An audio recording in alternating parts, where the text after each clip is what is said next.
Welcome to Insport the Talk Show. My name is Marian Asante Fordjour and I'm your host. Today, I'm super excited to have a lovely guest with me today. Now, let her introduce herself. Hey, I'm Frida. I'm the lady behind Purpose and Journey. I love talking about relationship, young people and marriages, so I'm quite glad to be here to have this talk. Welcome, Frida. Nice to have you. Okay, before we go straight into today's topic, just want to thank a few people. First and foremost, we would like to thank our subscribers, for those that have shared, commented and liked the previous video. We're very much appreciative. I want to thank FEP Studios for producing this show. I want to thank my lovely sponsor, Dana Hair Collection, for this beautiful hair. Lana Lauren Beauty for this beautiful makeup.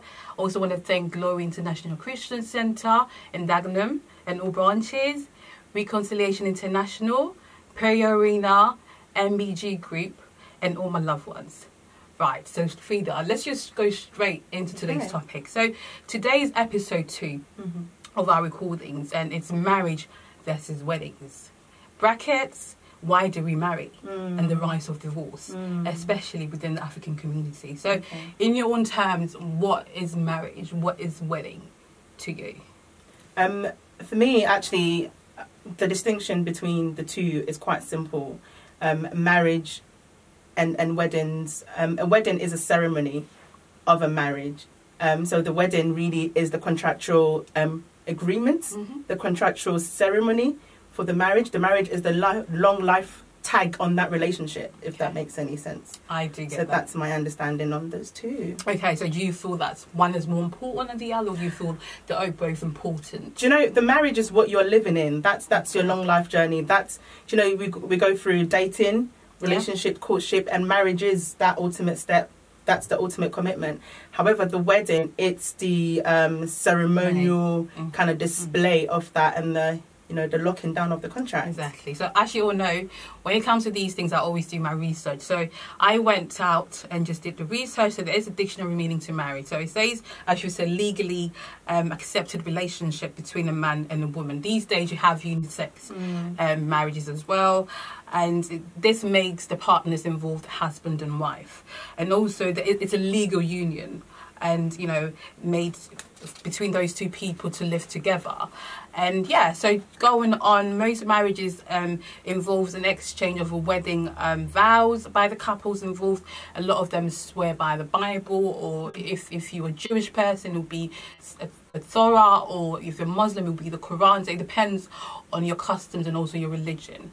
And so there is also a biblical definition of marriage. I think it's a very sacred thing for Christians especially. Do you know anything about the biblical definition, Frida? I think if you want to pin me down on the definition, you might be losing me there. But if you think about the Christian ethos, what God wants us to do when it comes to marriage is, I specifically want to go back to Genesis when it says, you know, a man and a woman being put together. So Adam and Eve being put together. Eve being made for Adam, and the Bible that talks about a man should leave his family and then join to his wife.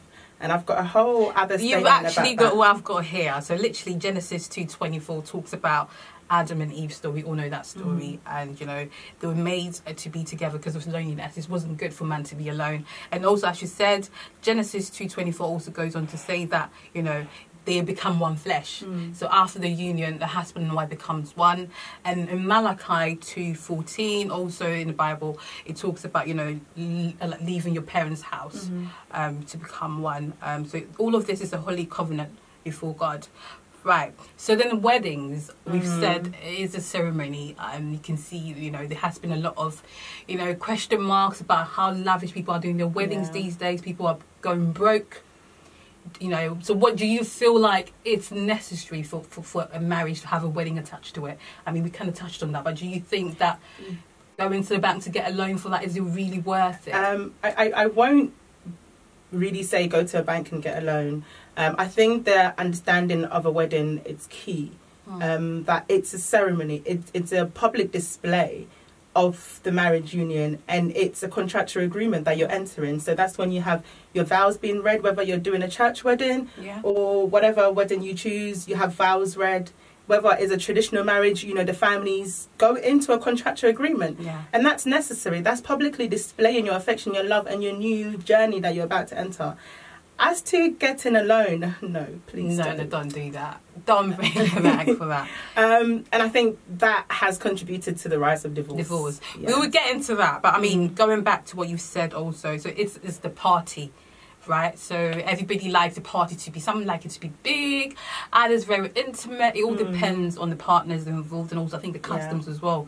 Because I mean, even going back home to Ghana, there are traditional ceremonies where, you know, you wear the kente, and you know, you have the you know, the basket of certain gifts being presented to the woman's family. So it depends on the customs and also the country, the celebrations. So in the Bible itself, there's no direct definition of a wedding. However, there is a story about Jesus' first miracle. I think we all know, we know about that, where he turned water into wine. That is in John 2:2. You know, so that is where the only time I've seen wedding. But I like to make a joke about that, actually. You know, we're all kind of in a society where, because people are spending so much money on weddings, where we talk it down a lot. But I say, you know, God was laughing when Jesus' first miracle was at a wedding. It doesn't, let's just really be real. The celebration is nice, it's important, it supports the couple, the family who loves them are there. And I mean, a party for the whole community is amazing. Just don't grow broke doing it. Don't go broke. That is literally the message for today. So we're just going to go straight into why do we marry? Okay, so why do we marry? I think it depends on who we're asking, right? So to you, have you been married before? Are you married? Are you thinking of getting married? And if so, why do you want to get married? I'm just going to skip to all of those questions and say, yes, I am thinking of getting married. Right. Why do we marry? And, you know, we have to take it back. If Adam and Eve, really, the whole purpose was to be in a union, in a team. So I see marriage as a team game. So you're picking your teammate. Exactly. Okay? So it's not about, when it comes down to it, if you're on a basketball team, whatever team you want to be in, you pick the person who is most conducive to win.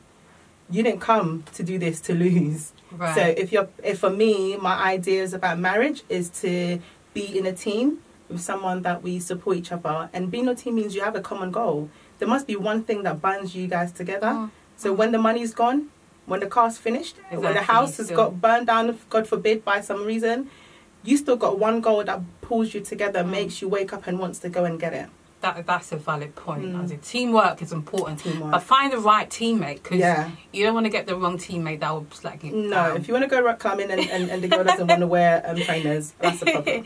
Right, so back to the research also, some say they marry because of security in marriage. You can debate that. People say, oh, marriage, you know, it's more secured, you're more in a secured relationship, because with boyfriend, girlfriend, fiance, it's not really secured when it comes to, because it's legally binding union, if that makes sense. So when it comes to properties, yes, you're married. So if anything goes wrong or worse, you can claim. What do you think about that? I agree. I know. I'm not your conventional thinker here. All right, let's think about it. So we're on the same team. All right, what gives you the guarantees that if, like I said, the house is gone, the car is gone, what gives you the guarantee that the little that we have, we're going to strive and share it together? And I think, you know, dating someone, the reason why people really strive for marriage is because how fluid the decision can be in a relationship. They can say, oh, do you know what, I'm done, I'm tired, you know, I need to leave, and they will leave. But it's very much of a difficult process when you're married. Even legally, even if you're not religious or have no cultural standing, legally you have to go through courts and get a divorce. So I think that's quite lengthy as well. Yeah, so the commitment of marriage, it's meaning, you know, I'm a be with you, and I'm choosing to really work on something with you, and it makes it precisely more. Right, so what do you think about people saying that they want to settle down and have a family, like, especially the nuclear family, having kids? Can that be the ultimate goal for getting married? Wow. Do you think it's a strong ground to get married? Gosh, no. I think there's many reasons why we get married, and I have been involved in many conversations. I've counselled a lot of couples and married people. Oh, amazing. And I think the bottom line is because we are all looking for that person that completes certain need in us. I don't blame women who want to get married for financial stability. I don't think that's a bad thing. Yeah. But do you think that, you know, saying that I want to get married because I want to have so-and-so kids, just the fact that you want to have children, that alone should force you into marriage, is that enough? Because I know a lot of people don't like to have kids out of wedlock. So they think, yes, getting married, you know, that would give me the license to have the children that I want. In my line of thinking, and again, with the kind of things that I do, I really do believe that children are a byproduct of the marriage, of the union, of the team that you're building. So you get... So it's the icing on top of the cake. Yeah, it's the icing on top of the cake. You need to solidify your team. How are you going to raise kids when your team is broken? Yeah. That's the bottom line. Yeah. Right, so love, marry for love, is that enough? You know, oh my... Look, all right. So I'm going to say this now. I had a conversation with a this woman is knocking on 50 now, and she said to me, there's no love in marriage. And I said, oh, auntie, what's all this about? And I think after the conversation, it boiled down to the fact that love alone isn't a good enough reason to marry somebody. Okay? Because love is actually based on emotion. As much as we confuse it with lust and we think, you know, love is a stronger word, it's actually based on emotions, and your emotion can fluster. Hence, it's important to think about marriage as a teamwork. So that's your strong point. Teamwork. Oh, yeah. We have to be in a team. Because, you know, you can be in a team with someone, you might not really like them that moment, but you know they're good for the job. Like, together we're going to be a good husband or wife. Yeah, and with that, accomplishing something. And you can work on it. Brokenness in relationships happen no matter whether you're single or married or whatever status you find yourself in. But being in a team that can work and you work on the marriage, we can sustain it. So love alone isn't good enough. But then people, sorry to cut you, but because people say also love, it kind of ties in with the soulmate. You're saying a teammate, a teamwork. So when someone says yes, those that believe in destiny, like, oh, I want to find my teammate or my soulmate. So once you feel you have that right person, you feel like everything else will fall in place. Is it good to think like that? I think it's a very juvenile idea. No. I think it is. In what sense? Because I truly believe in destiny, and I believe in soul. I believe in a God that makes all things possible. That's important. Okay? So would that be the soulmate? Because obviously, see how God created Adam and matched it with Eve. Obviously, the rib was literally perfect. So when people believe in soulmate, they believe that there is the right rib attached to their lives. If that makes sense. Okay. Because there is no set theories in this. This is my thinking on this matter is this. Now, to have one person as your soulmate, your perfect match, and then God forbid that person is no longer on earth because some accident, some sheer natural disaster has caused them to be out of this world. Does that mean that you're done then? Your team never existed. You're never going to do what your marriage is meant to be, and now you're finished. I really do believe in a God that makes all things possible. I think in every society, every corner, you can find someone who you can work with. However, some teams work better than others. Some teams are easier to work in than others. And some teams, you know, you don't even have to be paid and you run to be in that team. You can say that. Yeah. So I think for me, marriage really shouldn't be about just finding the perfect one, but finding the one that fits you the most. So when you say someone that fits you the most, obviously life changes you, and circumstances changes as well. So say you need more money and you meet a potential husband that is rich. At that time, would that partner be suitable? Again, no. It's based on the need that you have at the time, if that makes sense. Marriage is a lifelong journey. So to think about it as a fulfillment of your current need, that's a problem. I still do believe that people need to get into conversations with married people and really think in a long time, what do I want? Okay, so other people say obviously loneliness is one thing, especially in this country. Depression is peak high. They don't want to be alone, especially when you're growing. You want to have your companion here and there. So yeah, I'm getting married because I don't want to be alone. I think that is kind of valid, isn't it? I think it's you know, all the points you're raising on its own, fundamentally that's not good enough, but together it's good, it's great. That you don't want to be alone. You're not supposed to be alone. So that intrinsic need for you to be with someone is actually a good thing. That's what drives you to be with someone. But on its own, no. It's not, okay. So then some people say, because I'm getting older, I've hit a certain age, pressure from society, from church, from family. So I really want to settle down. I don't care who comes my way. I'm just going to accept that proposal. Is that good enough? Gosh. No, please don't do that. If that's you and you're thinking, you know, I'm getting old, and you're believing that marriage is going to fulfill something in you, can I just say, go and find something that you find joy in and be happy before you go into marriage. No man is able to carry your emotional baggage that you're about to enter this marriage with. But once you find something that, you know, what happens if he has a really serious job and he flies around the world and he sees you like twice a month? What are you going to do? Okay. Yeah. The last point that I want to sort of touch on when it comes to why we marry is the social trend in getting married, especially Instagram. The hashtag wedding goals, relationship goals, you know, I do this, I do that. Yeah. So as a young person, or even someone that's growing up, or someone that's seeking to get married, do you feel that it's necessary for you to sort of let Instagram be your Bible when it comes to, you know, getting hooked or getting married with somebody? Really? What would your advice be to someone that's really down about Instagram or any social media platform? I think in your season, if it's really affecting you, you should stop following those pages. Because the more you follow, I do this, I do that, wedding this, wedding that, you're going to get more of those things bombarding at you. And then another point is to also be in a circle where people actually, you know, validate you as an individual, as a single person. So even if you're bombarded with social images like that, images on social media, you will still feel a certain level of validation from your friendship circles, your family. So try not to follow those pages for now until you're emotionally ready, built up. Because I think there's good in them as well. Let's not, you know, knock them down. But if you're not emotionally prepared to be bombarded with such images, then try and stay away from them for now. Okay, thank you. So let's just move on straight to the concern, something that's really been concerning, because obviously working in a legal background, because we said marriage is a legal union. So you see forms being filed, you know, people pulling their hairs, allegations made, children being in the middle of all of that.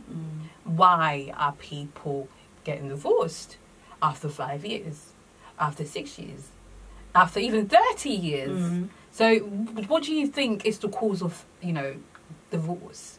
I think people are basing their decisions on emotions to get married in the first place. So when your emotions are fluid and they change and they shift in a world where a woman can do what a man can do, a man doesn't actually need a woman to cook for him. So, you know, those social norms that meant people were bound together in marriage no longer exist in some extent. So yeah, people do break up for that reason. You know, this whole "I'm not here to kill myself."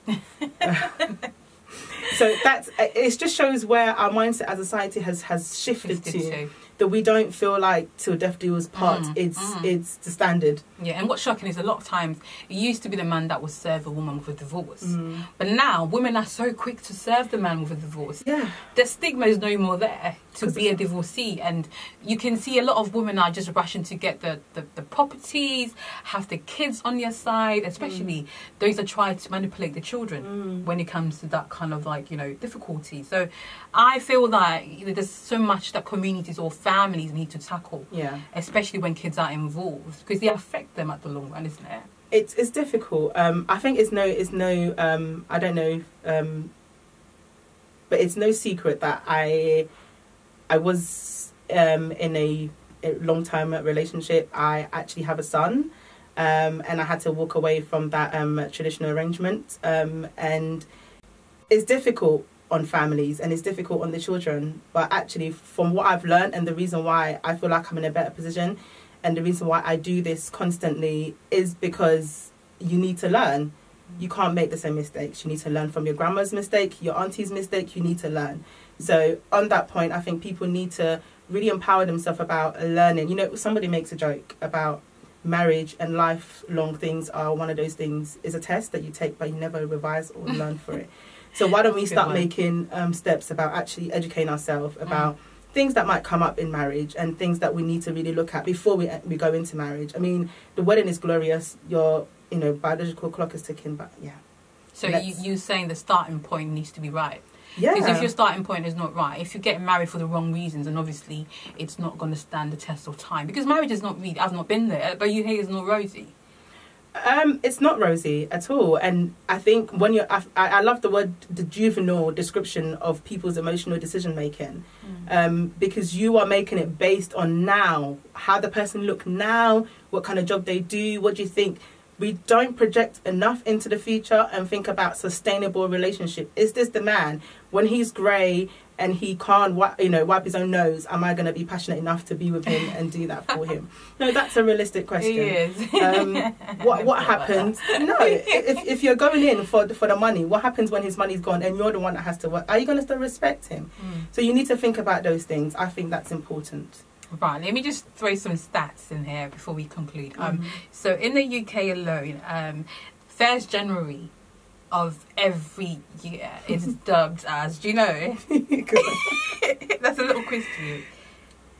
No, I'm not. I think I know where this is going, but I'll let you carry on. It's a divorce day. Yeah. So they've actually accepted that. Yeah. That is the period of time where people start thinking of finding a divorce. Did you know why? No. Okay. Tell me. See, human psychology is amazing. I never study philosophy or psychology. However, I really think because we have such pressure around that time of year to make New Year resolution, to make people reflect. And you're reflecting on your life and your relationship and you're thinking, all right, in this new year, I'm not going to stay with that person anymore. I want to do something new. I've never thought about this, actually. That's so that's part of the New Year's resolution. To be a better person, to be happy. Yes, to be happier, whatever happy means to them. So yes, and they change that. And just quickly before we actually move on, historically, when people were having mental breakdowns, they still stayed in their marriages, right? Yeah. Okay, so now because when you suffer any mental health or any breakdown or any stress, you can't change that in your head. But you can change things around you. People change their hair, people change their house, their car. Now marriage is part of those things. I'm stressed out, life is not going well for me. I'm going to change. Accessory. Yeah, it's a handbag. I'm going to change that and let's see how it goes. Right, okay. So then back again to the stats. A London-based divorce supported service called Amicable reports that more than 40,500 people in the UK are expected to search divorce online. So for you to actually go on Google and say, oh, let me type in divorce, what does that mean? That means there's something not really going well for you at home. No. And also it says throughout the UK there is one legal ground for divorce that's usually used a lot. Because before you can even go into the courts, you need to have really serious grounds for divorce. And some of them, do you know, can you roughly guess before we wrap up why people want to get divorced before the courts? Any grounds? Infidelity. So adultery, yeah? I think that's one of the bigger ones. Yeah. Anything else you've got? Unreasonable behaviour. So the man being really aggressive, their behaviour is not acceptable at home. And there's separation. I think that's something that you get a lot, especially in African communities. They really want to go the divorce route, but they're not brave enough. So they live in the same roof, but they sleep on different beds. That is separation. So if you've been separated for quite a long time, the court can accept that as well. And also desertion, do you know what that means? No. Okay, so that's when so you're not in a married union, but you've not had sexual intercourse for years. Okay. So that alone is a ground. So that is quite serious. Okay. So we're just about to wrap up because we've said a lot today. And I hope it's going to help anyone thinking of getting married, even someone that's contemplating of divorce. Think about it properly. So what would your advice be to anybody, thinking of getting married, someone that's already in there, that's thinking of exiting? What would you say to them? For someone who's thinking about getting married, I really think you need to do some homework. Go and speak to people who are married. Research how to sustain a marriage. Find out the characteristics of the person you're going to marry and how that matches with yours and how you're going to sustain that marriage. Quickly moving on to someone who is in a marriage and thinking about a divorce. Really stop and think what made you marry that person in the first place. Is there any way you can salvage that relationship? Do you need to speak to someone who can support you work for it before you take that final job? Right, thank you so much, Frida. Thanks for coming through. Thanks, guys. Make sure you subscribe, you share, you comment, and yeah, leave the feedback, guys. Thank you so much. Until next time. Thank you. Thank you. Bye.